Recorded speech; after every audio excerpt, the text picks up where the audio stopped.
Hey everybody, this is Cameron from Obnoxious Anonymous. Today I am joined by a one-of-a-kind actor. You know him from shows like Night Court, Family Ties, Twin Peaks. He was also in the movie Twin Peaks Fire Walk with Me, 1941, The Client, in which he was rumored to be nominated for an Oscar. This is Walter Olkewicz. How you doing today, Walter? I'm doing great. Thank you very much for helping me with this. God bless you. Not a problem. So, from what my understanding, 15 years ago, you had a leg surgery. Yes, about 15 years ago, I was doing a movie with Tommy Lee Jones in Texas called Good Old Boys. The knee kind of went out, and I finally came back home and did some surgery there. That surgery went well. 6 months later, I had the other leg done, the left leg, and that did not go well. It got infected. It got infected again. Went to the hospital, spent 4 months recouping. It got infected again. In fact, one of the Twin Peaks festivals, they came and filmed me in the hospital, and they played it at the festival. But yeah, it just keeps happening. It kept happening. So I had to have 4 different retreads of that prosthetic, and each time you get that done, it's like 4 surgeries. They have to open it up. They have to take out the prosthetic. Then they put in a spacer, which is just a metal rod with no knee and no prosthetic in there. You bombard it with antibiotics, trying to get rid of the infection. And then like about 3 months later, they put the prosthetic back in. Well, I've gone through that 4 different times, every time trying to recap and walk again, get some success with it, and then it comes back again. So it's been really hellish for me. I haven't worked in almost 15 years now, and I've been in a wheelchair for most of that time. Or I spent a little bit more than 3 years actually in a hospital bed in the hospital. So it's been a long trial. Now, for anyone who doesn't know, check out this man's IMDb page. I mean, from like, was it mid-70s on? I mean, you were just constantly working, and to say you haven't worked that much in 15 years, it's like, I mean, talk about running a marathon and just going, cold stop. And you must be missing, being a part of, stage, screen, just, being a part of the action. Oh, absolutely. I had my own theater when this started. I was teaching, I was directing, I was writing plays. I had a very, very vibrant life of an artist. And then when this happened, my whole focus had to be on recovery and trying to walk again. And now finally, the second leg of this story, hey, that's funny. The second leg of this story is that I found someone that, because they were talking about amputation.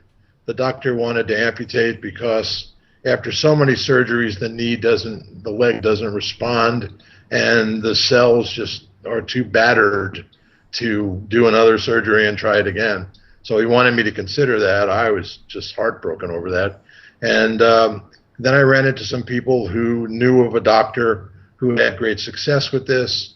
That doctor came over. Unfortunately, the doctor is from out of this country, and these shots are not yet available in the United States, even though they're thriving doing it in other countries. So this doctor was blessed enough to help me, give me these shots. It turned everything around. The infections were finally subsiding. My own surgeon said, whatever you're doing, keep doing it. This is incredible. It's doing things that we didn't think were possible anymore. And the only thing is that they're very, very, very expensive, these shots, this whole treatment. Plus, every time I get a treatment, which I just had one 2 nights ago, there's 2 doctors and their assistant come over to my house and do these shots in my bed, and do this whole treatment thing that is working. And so I thought, oh my God, how can I continue this? I realized that I couldn't continue it, not covered by insurance. My savings had been all depleted. So the only choice I had was to try to reach out to the people that I worked with and see if I could get help there. And lo and behold, I uncovered all these incredible, beautiful people from Twin Peaks, people that I'd met, that I'd gone past but not really gotten to know. And then, like yourself, people that are good people, loving people, caring people, people that, believe in helping. And that's why we're on this planet, to help each other. So I said, I'm going to create a campaign, figure out how much it would cost for the next 6 months, how much if I was getting the best treatment, not once every 2 weeks like I was doing, but every chance that I needed that the doctor would suggest was the best treatment. And they mapped that out for me, and I realized it's about $50,000 that I need for the shots, for the treatment, for the travel, getting the shots, not me traveling, but the doctors traveling to go get them, and for the health care that I need with an assistant that's helping me through all this. So $50,000 was my goal, and I'm getting there. Things are going well. So for those of you who don't know where to find the campaign, I'm going to put it in the show notes underneath the video. So just go to that link, donate what you can, because you have a whole bunch of like fun little perks, like you're going to do autographed pictures for people, or even you joked about having your son come over to mow the lawn. I thought that was quite funny. Yeah, I was trying to keep it light. Like I said in the thing, I learned a long time ago, unless you can laugh at all this, you're going to get really depressed. And so, yeah, it's been fun. I even had somebody come over the other day that said, "No, I just like to meet you," and they came over and we had dinner and spent a few hours, and it was great. So that was $100 rather than getting his lawn mowed. He wanted to come and just meet me, and I said, "Of course, that'd be great." So it's every big win-win there, because I don't get a lot of visitors, and he liked my work enough to want to meet me, and that was great. So you do realize that after people see this podcast, you're going to get contacts from everybody wanting to come meet you. So you're going to have a line out the door. God bless you all, and that would be wonderful for me. Anybody that's near enough to Burbank to want to come over, And the great thing about this, the way this is set up, the great thing about it is you can give anything. I mean, literally, you can give $1, and everything helps. And if you can get it out to, all your friends and your family and everybody that's it. Just donate something. I always tell people that, well, give a little bit of something if you don't have any money. Give $5, and that way you could say to all your friends, "Yeah, just give a little something. I gave a little something, so let's all give a little something." Right. And then the people that do have a little bit of money, can do that. Because I'm trying to contact all the people I've known that have a lot of money, like Whoopi Goldberg and like Steven Spielberg But I'm finding out that those people are not easy to contact. They have blocks of 50 people stopping anybody from getting through to them. But I will. That's what I'm working on. And those of you who cannot, for whatever reasons, contribute to the campaign, share the link on your Facebook, share this video, wherever. And, more people will obviously see it the more you share it. So. Yes, thank you. That would be great. Yes, absolutely. What does acting mean to you, and what has it felt like to not be able to, do your dream for the past almost 2 decades now? Well, acting is, I always call it my divine purpose. I think it's what God gave me the gift of. A quote I've always loved is, your talent is God's gift to you, and what you do with it is your gift back to God. And I've always believed that, and I've always wanted to work. And I have an idea of creating a theater where people are always uplifted, always, no matter what the piece is about. And it might be tumultuous where there's fighting going on, but at the end, you feel uplifted. And that's what I believe in. And my acting always gave me the ability to do that. Some of the plays I've written have that in them, just that feeling. I think that's what we're here for, to give back to the planet and give back to what we're all about. And I have a son. He went to me with me when he was like 14 years old to one of the festivals. A wonderful, wonderful boy, my son. I have one child, but he's great. He went on. He studied to design computer games, and he dropped out of school to help me in high school, and took the GED so he could go on to college. And I don't know if people know this story, but my son, we were sitting around one day, and we got a letter, and my son came over to me and said, "I don't know what's going on here. I must have gotten the same amount wrong in every section of this test, because I got 800 in every one of the sections." And we called to find out why that could have possibly happened, and they said, "Oh no, 800 is perfect." He got the only perfect score in the GED that year out of 30,000 people that took the test. Wow. So he got some scholarships from that. But then he came out of that school and he didn't really want to do that. He said, "I want to write screenplays. I want to be a screenwriter." I said, "Well, God, if you finally figured out what you really want to do, you're ahead of the game. That's great. Let's do that." So he took a job for 3 years and worked as an intern, not making any money at all. And then about 8 months ago, he sold his first script. They liked him a lot. He sold his first script. He got an agent with William Morris and sold his first script for $100,000. So it's an absolutely good, good story, and he deserves it. Now, he hasn't gotten paid on that yet, so he can't help me with this yet, but he's sending it out to all his friends. What I love are stories like that where people act completely selflessly and, are rewarded tenfold for it. Yeah. It's the way the universe works, I think. I'd certainly, as dreaded as this situation is for me, the people I've met, like yourself, Cameron, and like Eric Swan, who's this wonderful guy from Twin Peaks community that's been helping me left and right, and Josh Eisenstadt, and all the Eisenstadts, mother and father also. Everybody's been so great, just rallying around, one of their family that needs help. It's been great. Now, you're known for a lot of different things, but, people, it's kind of funny to think about Twin Peaks and yourself because you were in 2 episodes and the movie, and yet people just you're Jacques Renault, I mean, you had to have done something so incredibly right in your performance. Yeah, it's great. That people can latch onto you from 2 episodes and a movie, Yeah, isn't that wonderful? It's great. Now, it's funny, just talking about the name Jacques. I gave David this book of great directors, which he was not in yet, but I said, you're going to be in this. And I signed it. Anyway, I put a picture of a jock strap and a picture of a Renault car, and he looked at it and he said, "Signed, athletic supporter, Honda. No, this is a Jacques. Oh, Jacques, and this is a Renault, Jacques Renault." And he laughed and just thought it was great that I gave him this book with this silly little puzzle in it for him to solve. So a lot of Twin Peaks fans are going to see this podcast, and so I know they've been wanting me to ask you a couple of questions, if you don't mind. Anything. Okay. In the episode, in Mark Frost's episode where you are arrested,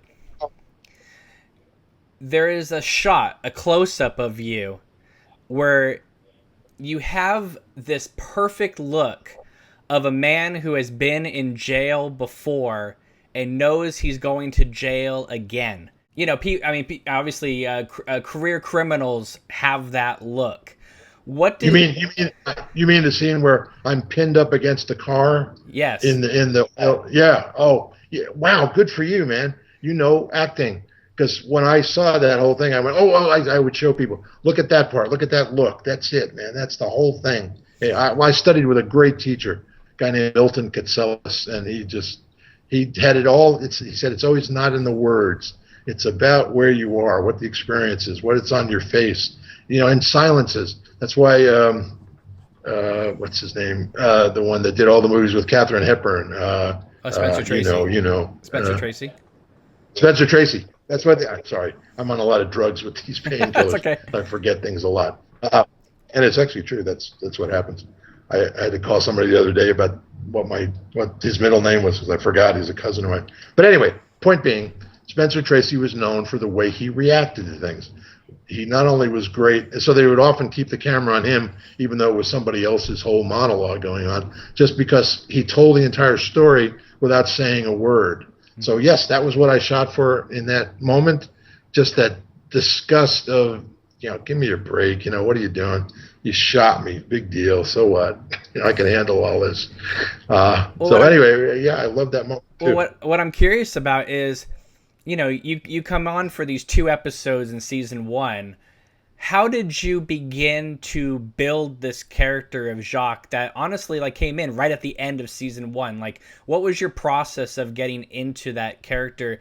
And I've read that you talked about Pepe Le Pew and stuff, but I'm talking about like just the psychological part of him. Like, you know, where did you see him coming from before? I mean, this is before the movie came out. You know, just psychologically, where did you see him coming from?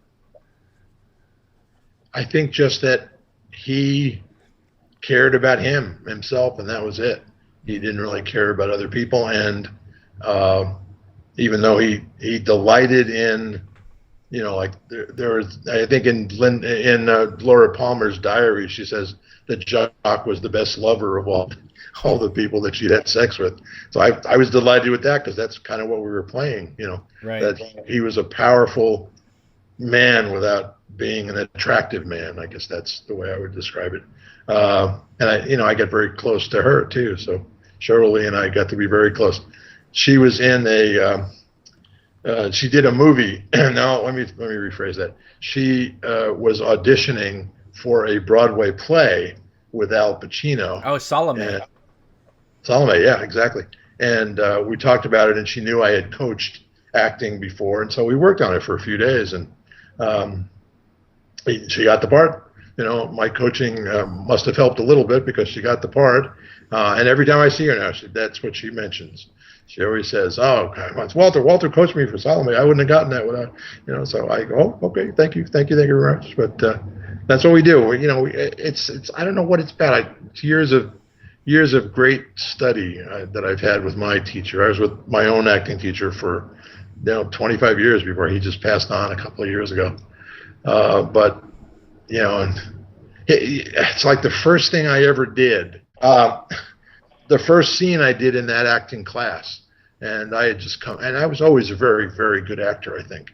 I did this scene, and oh my God, I got standing ovation and applause from the class. And Milton said to me, I'll never forget this. Milton, this great teacher, he said, "You're so good that we forgive you for how inaccurate you are." But we love you because you're so good. Now, wouldn't you like to get to be accurate with this and learn how to do that part the way it's written? And I said, yeah. And he said, okay, that's what we'll work on. Because it was a nice guy, and I was used to being nice guys. I never played the bad guy. I never played the people like the client. And when I tried to do that, people would laugh, because I was like, he's too lovable. You know, you can't be a bad guy. But I learned. From Milton, I learned. Anyway. Well, you know, as someone who worked on the film 1941, you know, with your glasses and your beard right now, if I was making a movie right now, I would cast you as John Milius. All right, yeah. John Milius, I think we share the same birthday. Anyway, I love John Milius. He said, give me a week and I'll teach you to love guns. He loves guns. It's like this major gun lover. Well, you know, I just watched his documentary that came out just a couple months ago, and you know, this is a man that, you know, he just had a stroke a few years ago, and oh, I didn't know that. And it's so amazing to see him like recovering and and learning, you know, all the things that we all take for granted, you know, like you yourself right now. I mean, you're in a wheelchair, and you know, a lot of us don't know what that's like, and so, you know, we're going to do everything we can to get you out of that chair, Walter. Thanks, Cameron. I appreciate that, and all of you. Thank you all very much. So what was it like working on that chaotic set of 1941? Was that just out of control, or did you have a blast doing that film? Oh, absolute blast. One of the best times of my life.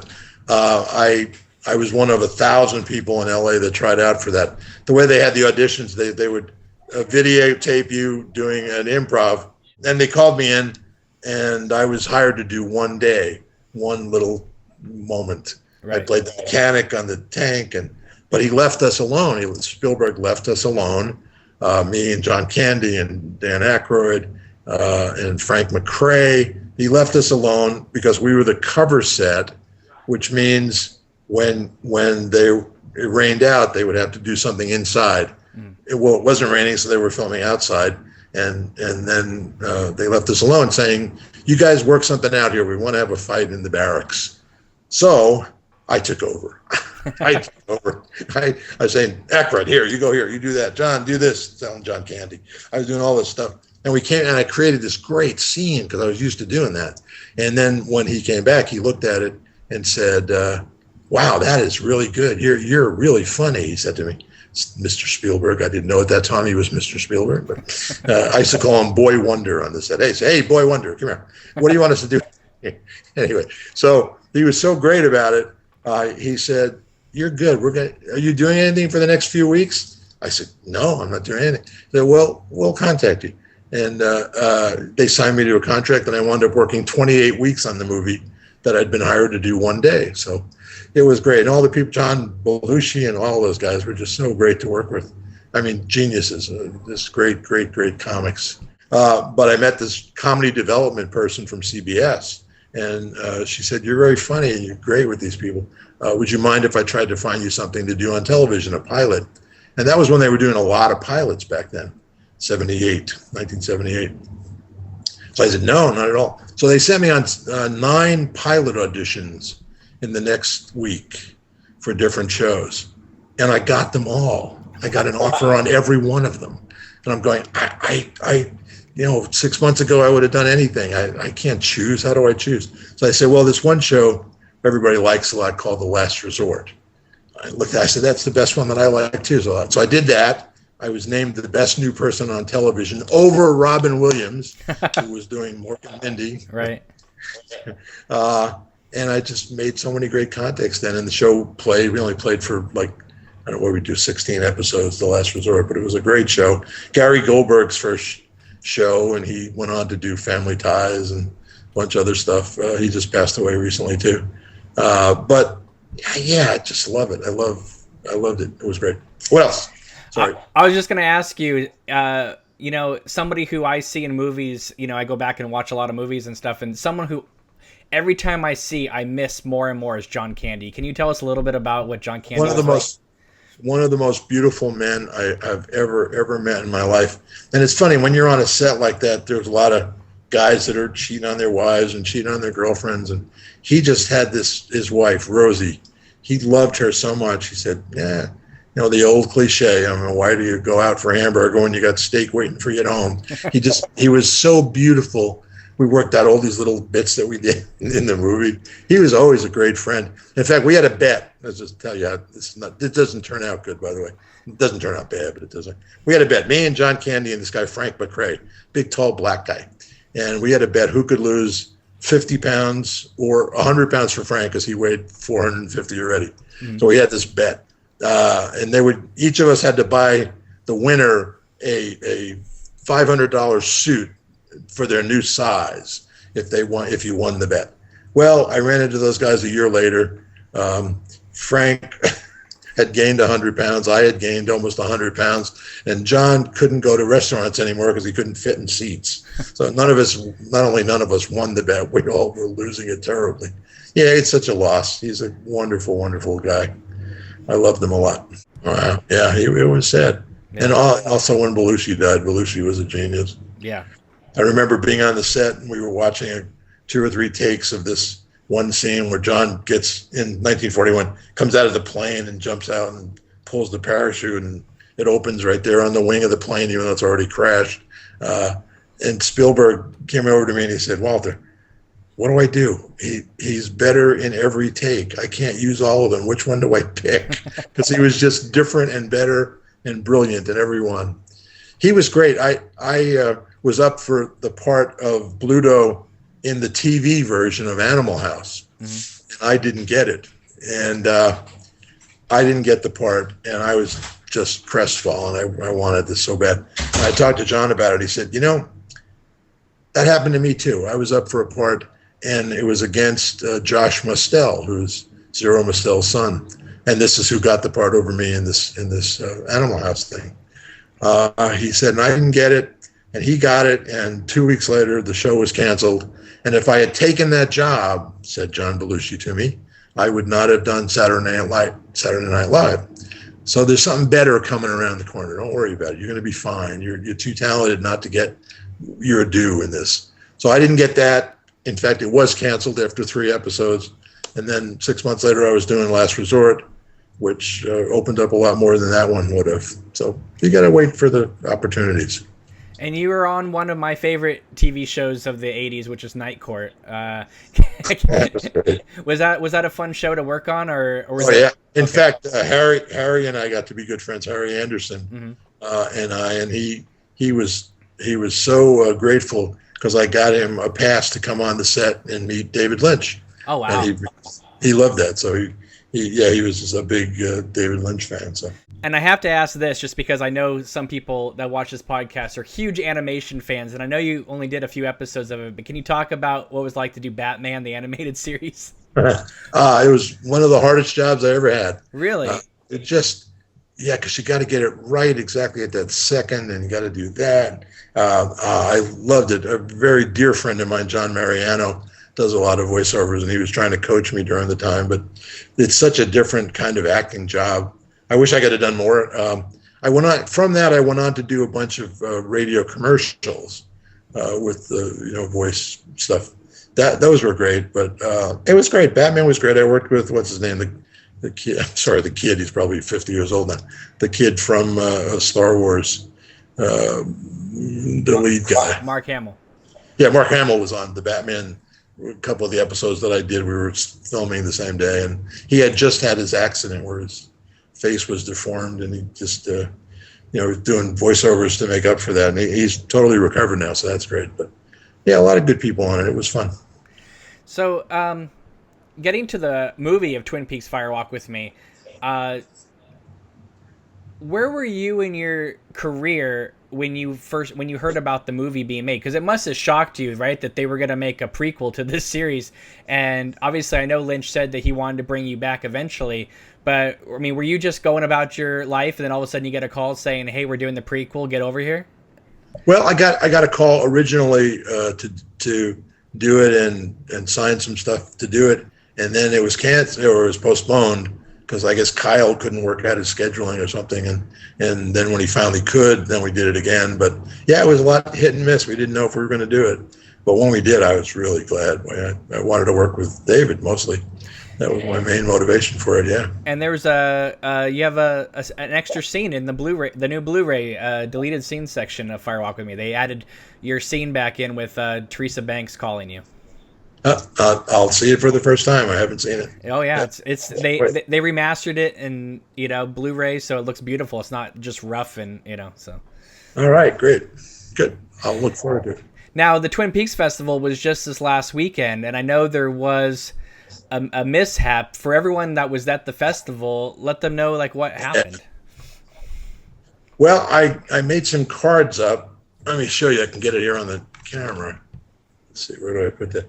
I made these great cards up from the I'm blank as a fart, it says on there. Right. And it's got that picture from the film. And then on the back, it had the information about where to donate if they could possibly do that with the knee situation. Made them up. I spent 4 hours one day autographing each one of them. And then I talked to the people. They said, send it to this hotel. I sent it. It was going to be there Saturday morning. It was supposed to be there in plenty of time. Then it turns out that they only have a P.O. box at this hotel, and the mail wouldn't deliver there, and so they swallowed it, and it got lost. And, they asked me, Josh Eisenstadt asked, do you want to charge for these? Do you want to charge people? I said, no, didn't make it a gift, just a gift for me. I've been getting such great love from the Twin Peaks community. Just give it out to everybody free. And, and if anybody chooses to contribute, that's their gift. But no, let's give it out free. So that never happened. I was ready to be so appreciated. I was going to get so appreciated for that. But you mailed them off, and then they never even reached there, apparently, right? The packets never reached there, as far as we know now. So the new plan is we're going to do one of two things. We're going to either send them out in a thank you packet to all the festival goers, which they've agreed to do, or I'm going to send them out individually, which I'll do too. So that'll be fine. And anybody that listens to you, they want one of those cards, I'd be glad to send it to them, and just let me know where you are, and I'll send it out. But anyway, and you have a Facebook page, so people can contact you that way. Just go there. Anybody that goes there, I never turn down friend requests. So you get to be my friend if that's what you like. That's fine with me. And one of the perks you're offering on your campaign is acting lessons. I mean, to me, that is incredibly generous of you. Well, yeah, if you need an acting lesson, I'm a teacher, and I'd be glad to help anybody out. I love teaching and I love helping. And somebody comes here and says, "Can I get 2 hours with you?" I win big because I get to do my craft, I get to do my art, I get to help somebody. I mean, I just win right down the line. So it's generous, but it's also selfish at the same time. 'Cause I'm doing it for me by far, and for anybody that needs help. I want to help. So many people help me. See, all the way coming up for me, all the way coming up, no matter when I came out here with a improv group from Colorado, and everybody helped me. Everybody helped me. There was just so many people that couldn't wait to do something nice because I was a good person, and they see I deserved help, and so I want to return some of that any way I can. Well, it's been a while since I actually made my own film, but the next time I make a film, I definitely would love you to play a part. Well, I'm not sure I want to work with you, Cameron, but if there's anybody else, absolutely. That would be great. I would love it. Thank you very much. You are seriously one of the nicest people I've met in the longest time, and I really appreciate you taking the time to talk with me about this. No, God bless you, man. Anything I can do to help, and that's what we're here on this planet for, is to help people, help each other. Make it, it's a tough life. Life is a tough life, even if you don't have a knee problem or a wheelchair problem or anything else. It's tough for everybody out there. That's why it's so easy to understand if someone, well, I can't give anything right now because I just had this person, go to the hospital, and I just had this happen in my family, and that's fine. That's great. I understand all of that. There's a lot of stuff going on out there. Anyway, and your generosity is so appreciated. Thank you, Cameron. So please, everybody, go to the link below. Donate what you can. If you're unable to donate, share the link with everybody you know. Share this video with everybody you know. And let's get Walter the help he needs. So, Walter, thank you again so much for joining me. I really appreciate it. Oh, thank you. God bless you, my friend.